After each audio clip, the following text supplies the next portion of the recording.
किसान मजदूर एकता, काले कानून, काले कानून।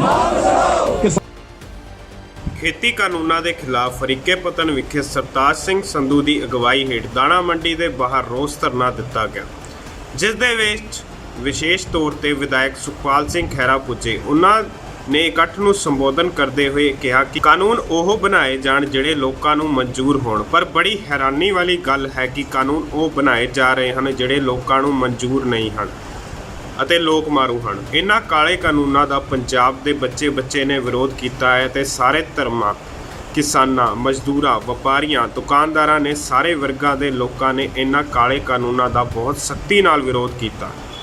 ਵਿਰੋਧ ਦੇ ਬਾਵਜੂਦ ਵੀ ਮੋਦੀ ਸਰਕਾਰ ਵਜਦ ਹੈ ਕਿ ਇਹ ਕਾਨੂੰਨ ਲਾਗੂ ਕਰਨੇ ਭਾਵ ਕਿ ਪੰਜਾਬ ਨੂੰ ਬਿਲਕੁਲ ਕੁਚਲ ਦੇਣ ਦੀ ਨੀਤੀ ਤਹਿਤ ਇਹ ਕਾਨੂੰਨ ਜ਼ਬਰਦਸਤੀ ਲਾਗੂ ਕੀਤੇ ਜਾ ਰਹੇ ਹਨ। ਵਿਰੋਧ ਦੇ ਬਾਵਜੂਦ ਵੀ ਕਾਲੇ ਕਾਨੂੰਨ ਲਾਗੂ ਨਹੀਂ ਕਰੇਗੀ।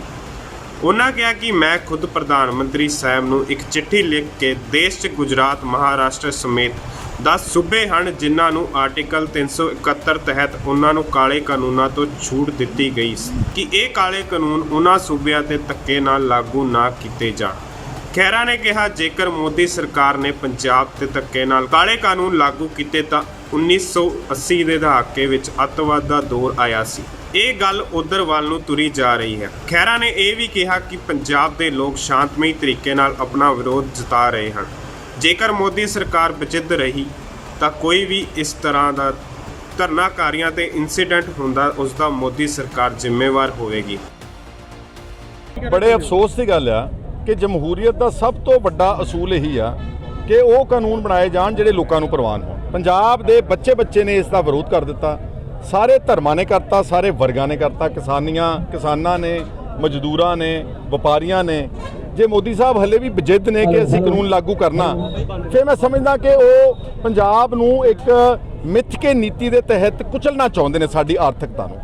ਵਰਨਾ ਕੋਈ ਵੀ ਦੇਸ਼ ਦੀ ਸਰਕਾਰ ਆਪਣੇ ਲੋਕਾਂ ਦੇ ਵਿਰੋਧ ਦੇ ਖਿਲਾਫ ਇਦਾਂ ਦੇ ਕਾਨੂੰਨ ਕਾਲੇ ਨਹੀਂ ਲਾਗੂ ਕਰੇਗੀ।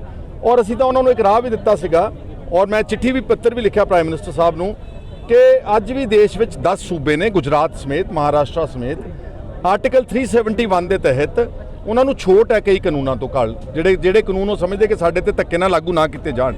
ਜਿੱਦਾਂ ਸਾਲ ਪਹਿਲਾਂ ਆਰਟੀਕਲ 370 ਕਨਸਟੀਟਿਊਸ਼ਨ ਦਾ ਜੰਮੂ ਕਸ਼ਮੀਰ ਨੂੰ ਛੋਟ ਦਿੰਦਾ ਸੀ ਦੇਸ਼ ਦੇ ਕਾਨੂੰਨਾਂ ਤੋਂ, ਇੱਦਾਂ ਅੱਜ ਵੀ 10 ਸੂਬੇ ਛੋਟ ਆ। ਤੇ ਮੈਂ ਤਾਂ ਸਿਰਫ ਇਹ ਮੰਗ ਕੀਤੀ ਕਿ ਜੇ ਤੁਹਾਨੂੰ ਲੱਗਦਾ ਕਿ ਇਹ ਕਾਨੂੰਨ ਬਹੁਤ ਚੰਗੇ ਕਿਸਾਨਾਂ ਲਈ, ਜਿਹੜੇ ਸੂਬੇ ਇਹਨਾਂ ਨੂੰ ਪ੍ਰਵਾਨ ਕਰਦੇ ਤੁਸੀਂ ਉਹਨਾਂ ਤੇ ਲਾਗੂ ਕਰ ਦਿਓ। ਆਰਟੀਕਲ 371 ਆਫ ਦਾ ਕਨਸਟੀਟਿਊਸ਼ਨ ਦੇ ਤਹਿਤ ਸਾਨੂੰ ਪੰਜਾਬ ਨੂੰ ਤੁਸੀਂ ਛੱਡ ਦਿਓ, ਇਹਨੂੰ ਐਗਜ਼ੈਂਪਟ ਕਰ ਦਿਓ, ਇਹਨੂੰ ਐਕਸਕਲੂਡ ਕਰ ਦਿਓ। ਇਹਦੇ ਵਿੱਚ ਇਹ ਧੱਕੇ ਨਾਲ ਕਾਨੂੰਨ ਲਾਗੂ ਨਾ ਕਰੋ, ਕਿਉਂਕਿ ਮੈਂ ਦੇਖ ਰਿਹਾ ਹਾਂ ਕਿ ਜਿਸ ਢੰਗ ਦੇ ਨਾਲ ਵਿਰੋਧ ਹੋ ਰਿਹਾ, ਅਗਰ ਸਰਕਾਰਾਂ ਕੇਂਦਰ ਦੀਆਂ ਇੱਦਾਂ ਹੀ ਬਜਿੱਦ ਰਹੀਆਂ। ਇਹ ਮੇਰੀ ਗੱਲ ਯਾਦ ਰੱਖਣਾ ਕਿ ਇਹ ਗੱਲ 1980 ਦੇ ਦਹਾਕੇ ਵਿੱਚ ਜਿਹੜਾ ਇੱਕ ਮਿਲੀਟੈਂਸੀ ਦਾ ਦੌਰ ਆਇਆ ਸੀ ਨਾ, ਇਹ ਉਧਰ ਨੂੰ ਗੱਲ ਜਾ ਰਹੀ ਆ। ਹਲੇ ਤੱਕ ਤਾਂ ਲੋਕ ਹੈਗੇ ਸ਼ਾਂਤਮਈ। ਜੇ ਸਰਕਾਰਾਂ ਉਹਨਾਂ ਦੇ ਨਾਲ ਧੱਕਾ ਕਰੇਗੀ, ਫਰਜ਼ ਕਰੋ ਕੱਲ ਨੂੰ ਕਿਸਾਨਾਂ ਤੇ ਕੋਈ ਗੋਲੀ ਚਲਾਉਂਦੇ ਨੇ, ਕੋਈ ਲਾਠੀਆਂ ਮਾਰਦੇ ਨੇ ਜਾਂ ਹੋਰ ਤਸ਼ੱਦਦ ਕਰਦੇ ਨੇ ਜਿੱਦਾਂ ਇਹਨਾਂ ਨੇ ਗੁਰੂ ਗ੍ਰੰਥ ਸਾਹਿਬ ਦੇ ਮੋਰਚੇ ਤੇ ਕੀਤਾ, ਤਾਂ ਫਿਰ ਮੈਂ ਕਹਿਣਾ ਚਾਹੁੰਦਾ ਵਾਂ ਕਿ ਕੇਂਦਰ ਦੀ ਸਰਕਾਰ ਜ਼ਿੰਮੇਵਾਰ ਹੋਵੇਗੀ। ਅਗਰ ਪੰਜਾਬ 80 ਦੇ ਦਹਾਕੇ ਦੇ ਉਸ ਯੁੱਗ ਵਿੱਚ, ਕਾਲੇ ਯੁੱਗ ਵਿੱਚ ਧੱਕਿਆ ਗਿਆ, ਕਿਉਂਕਿ ਜਦੋਂ ਤੁਸੀਂ ਪੰਜਾਬ ਦੇ ਨਾਲ ਮਿੱਥ ਕੇ ਨੀਤੀਆਂ ਖਿਲਾਫ ਬਣਾਓਗੇ, ਸਾਡੇ ਪਾਣੀ ਖੋਏ ਨੇ, ਸਾਡੇ ਦਰਬਾਰ ਸਾਹਿਬ ਤੇ ਹਮਲਾ 84 ਦੇ ਅੱਜ ਤੱਕ ਸਿੱਖ ਕਤਲੇਆਮ ਦਾ ਕੋਈ 34-35 ਸਾਲ ਤੋਂ ਇਨਸਾਫ ਨਾ ਹੋਣਾ, ਇਹ ਸਾਨੂੰ ਐਂ ਜਾਪਦਾ ਵਾ ਕਿ ਜਿੱਦਾਂ ਸਰਕਾਰਾਂ ਦਿੱਲੀ ਵਿੱਚ ਪਾਏ ਕਿਸੇ ਦੀ ਹੋਵੇ, ਉਹ ਹਰ ਉਹਨਾਂ ਦੀ ਅੱਖ ਜਿਹੜੀ ਆ ਪੰਜਾਬ ਤੇ ਆ ਕਿ ਕਿਸੇ ਤਰੀਕੇ ਨਾਲ ਇਹਨੂੰ ਕੁਚਲਿਆ ਜਾਵੇ, ਆਰਥਿਕ ਤੌਰ ਤੇ, ਸਮਾਜਿਕ ਤੌਰ ਤੇ, ਧਾਰਮਿਕ ਤੌਰ ਤੇ ਔਰ ਸਿਆਸੀ ਤੌਰ ਤੇ। ਔਰ ਮੇਰੀ ਕੈਪਟਨ ਅਮਰਿੰਦਰ ਸਿੰਘ ਤੋਂ ਇਹ ਮੰਗ ਆ ਕਿ ਤੁਸੀਂ ਲੇਟ ਕਿਉਂ ਕਰ ਰਹੇ ਹੋ। ਕਿਸਾਨ ਜਥੇਬੰਦੀਆਂ ਨਾਲ ਤੁਸੀਂ ਵਾਅਦਾ ਕੀਤਾ, ਪੰਜਾਬ ਦੀ ਵਿਧਾਨ ਸਭਾ ਦਾ ਸੈਸ਼ਨ ਬੁਲਾਓ ਔਰ ਇੱਕ ਆਰ-ਪਾਰ ਦੀ ਲੜਾਈ ਦਾ ਐਲਾਨ ਕਰੋ। ਇਹਨਾਂ ਕਾਲੇ ਕਾਨੂੰਨਾਂ ਨੂੰ ਮੁੱਢੋਂ ਪੰਜਾਬ ਦੀ ਵਿਧਾਨ ਸਭਾ ਵਿੱਚ ਰੱਦ ਕਰਕੇ ਤੇ ਕੂੜੇ ਦੇ ਜਿਹੜਾ ਹੈ ਉਹਦੇ ਵਿੱਚ ਸੁੱਟ ਦਿੱਤੇ ਜਾਣ ਤੇ ਲੰਬੀ ਲੜਾਈ ਵਾਸਤੇ ਤਿਆਰੀ ਕੀਤੀ ਜਾਵੇ। ਇਹਦੇ ਤੋਂ ਇਲਾਵਾ ਆਪਣੇ ਕੋਲ ਕੋਈ ਹੋਰ ਹੱਲ ਨਹੀਂ। ਮੇਰਾ ਇਹ ਮੰਨਣਾ ਕਿ ਪੋਲੀਟੀਕਲ ਪਾਰਟੀਆਂ ਵੋਟ ਦੀ ਰਾਜਨੀਤੀ ਕਰ ਰਹੀਆਂ ਅੱਜ ਦੇ ਇਸ ਐਡੇ ਅਹਿਮ ਮਸਲੇ ਦੇ ਉੱਤੇ। ਅਸੂਲਨ ਤਾਂ ਇਹ ਚਾਹੀਦਾ ਕਿ ਅਸੀਂ ਸਾਰੇ ਆਪਣੇ ਝੰਡੇ ਛੱਡ ਕੇ ਕਿਸਾਨਾਂ ਦੇ ਹਰੇ ਝੰਡੇ ਤੇ ਰੋਸ ਦੇ ਕਾਲੇ ਝੰਡੇ ਚੱਕ ਕੇ ਇਸ ਸੰਘਰਸ਼ ਨੂੰ ਹੋਰ ਅੱਗੇ ਵਧਾਈਏ। ਲੇਕਿਨ ਜਿਹੜਾ ਅਕਾਲੀਆਂ ਨੇ ਰੋਸ ਮਾਰਚ ਕੱਟਿਆ, ਉਹ ਮੈਂ ਕਹਿੰਦਾ ਇੱਕ ਦਿਖਾਵਾ ਸੀਗਾ। ਉਹਦੇ ਵਿੱਚ 50 ਲੱਖ ਤੋਂ ਥੱਲੇ ਤਾਂ ਕੋਈ ਗੱਡੀ ਨਹੀਂ ਸੀਗੀ ਸੁਖਬੀਰ ਸਿੰਘ ਬਾਦਲ ਦੇ ਰੋਸ ਮਾਰਚ ਵਿੱਚ। ਔਰ ਲੈ ਕੇ ਕਿੱਥੇ ਜਾਂਦੇ ਨੇ? ਗਵਰਨਰ ਪੰਜਾਬ। ਗਵਰਨਰ ਕੌਣ ਹੈ? ਇੱਕ ਏਜੰਟ ਹੈ ਦਿੱਲੀ ਸਰਕਾਰ ਦਾ। ਜਦੋਂ ਤੁਸੀਂ ਰਾਸ਼ਟਰਪਤੀ ਨੂੰ ਮਿਲਿਆ ਹੈ, ਜਦੋਂ ਤੁਸੀਂ ਪਾਰਲੀਮੈਂਟ ਵਿੱਚ ਆਪਣੀ ਦਲੀਲ ਦੇਤੀ, ਪੰਜਾਬ ਦਾ ਗਵਰਨਰ ਉਹਦੇ ਤੋਂ ਵੱਡਾ ਤਾਂ ਨਹੀਂਗਾ, ਇਸ ਲਈ ਇਹ ਦਿਖਾਵਾ ਸੀਗਾ। ਰਾਹੁਲ ਗਾਂਧੀ ਦਾ ਜਿਹੜਾ ਪੰਜਾਬ 'ਚ ਆਉਣਾ ਆਪਣੇ ਆਪ ਵਿੱਚ ਇੱਕ ਮਜ਼ਾਕ ਆ, ਕਿਉਂਕਿ ਪੰਜਾਬ ਵਿੱਚ ਕਾਂਗਰਸ ਦੀ ਸਰਕਾਰ ਹੈ।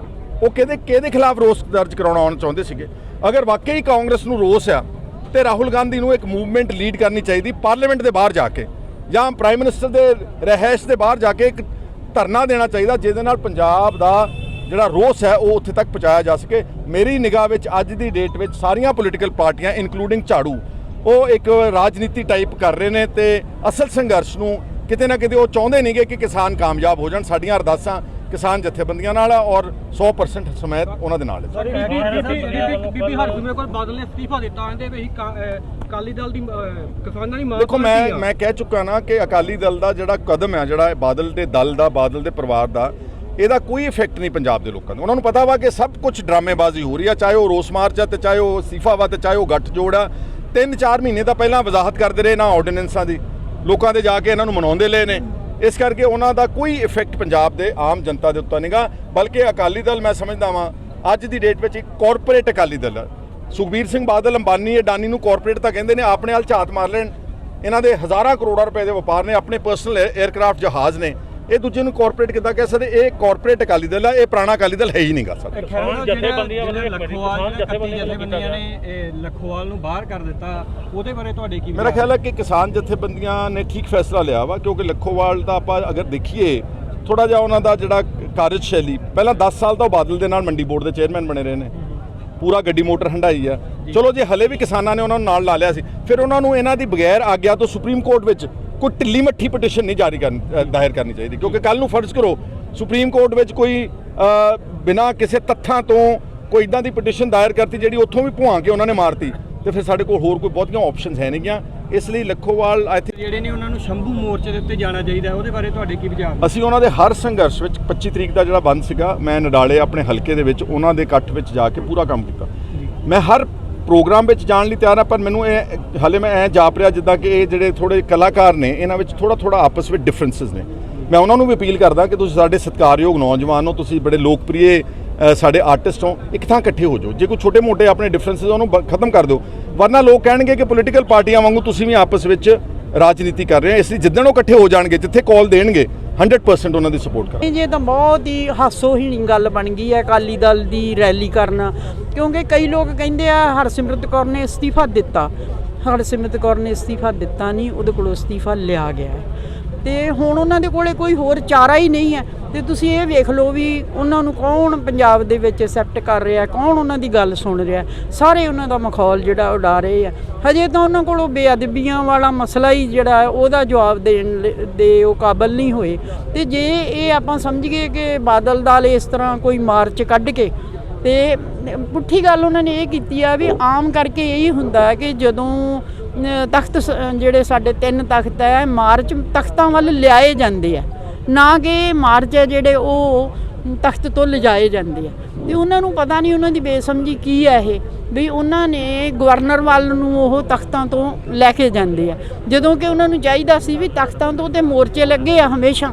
ਤੇ ਇਹ ਉਹਨਾਂ ਦੀ ਇੱਕ ਘਿਨਾਉਣੀ ਚਾਲ ਹੈ ਮੇਰੇ ਸਮਝ ਨਾਲ, ਕਿ ਉਹ ਪੋਲੀਟੀਕਲ ਹਜੇ ਵੀ ਸਮਝਦੇ ਆ ਕਿ ਬਾਦਲ ਦਲ ਜਿਹੜਾ ਹੈ ਉਹ ਅਗਲੀ 2022 ਦੀਆਂ ਇਲੈਕਸ਼ਨਾਂ ਜਿਹੜੀਆਂ ਉਹਦੇ ਵਿੱਚ ਕਿਸੇ ਤਰ੍ਹਾਂ ਥੋੜ੍ਹਾ ਬਹੁਤਾ ਅੱਗੇ ਉੱਤੇ ਹੋ ਜਾਊਗਾ। ਤੇ ਜਿੱਥੋਂ ਤੱਕ ਕਾਂਗਰਸ ਦਾ ਸੰਬੰਧ ਹੈ, ਤੇ ਹੁਣ ਕਾਂਗਰਸ ਦੀ ਜਿਹੜੀ ਜਿੰਨਾ ਕੁਛ ਉਹਨਾਂ ਨੇ 3.5 ਸਾਲਾਂ ਦੇ ਵਿੱਚ ਲੋਕਾਂ ਨੂੰ ਦਿਖਾਇਆ ਤੇ ਉਹਦਾ ਰਿਜ਼ਲਟ ਉਹਨਾਂ ਨੂੰ ਭੁਗਤਣਾ ਪੈਣਾ। ਇਹ ਤਾਂ ਉਹਨਾਂ ਦੀ ਮਜਬੂਰੀ ਆ ਕਿ ਉਹ ਜਿਹੜੇ ਟਰੈਕਟਰਾਂ ਤੇ ਚੜ੍ਹ ਕੇ ਰਾਹੁਲ ਗਾਂਧੀ ਵਾਸਤੇ ਜਿਹੜੇ ਉਹ ਗੱਦਿਆਂ ਵਾਲੇ ਟਰੈਕਟਰ ਪੇਸ਼ ਕੀਤੇ ਗਏ ਆ, ਉਹ ਤਾਂ ਸਾਡੇ ਨਾਲ ਇੱਕ ਮਖੌਲ ਹੈ। ਜੇ ਉਹਨਾਂ ਨੇ ਧਰਨੇ ਹੀ ਦੇਣੇ ਆ ਤੇ ਫਿਰ ਉਹ ਆ ਕੇ ਕਿਸਾਨਾਂ ਦੇ ਨਾਲ ਬਹਿਣ ਤੇ ਆਪਣੀ ਜਿਹੜੀ ਇਹ ਪੋਲੀਟੀਕਲ ਜਿਹੜੀਆਂ ਗੱਲਾਂ ਉਹਨਾਂ ਨੂੰ। ਤਰਨਤਾਰਨ ਤੋਂ ਜਗਜੀਤ ਸਿੰਘ ਢਾਲ ਦੀ ਰਿਪੋਰਟ, ਪਬਲਿਕ ਟਾਈਮਸ। ਵਧੇਰੇ ਜਾਣਕਾਰੀ ਲਈ ਸਬਸਕ੍ਰਾਈਬ ਕਰੋ ਸਾਡਾ YouTube ਚੈਨਲ ਪਬਲਿਕ ਟਾਈਮਸ ਅਤੇ ਨੋਟੀਫਿਕੇਸ਼ਨ ਲਈ ਬੈਲ ਆਈਕਨ ਤੇ ਕਲਿੱਕ ਕਰਨਾ ਨਾ ਭੁੱਲੋ।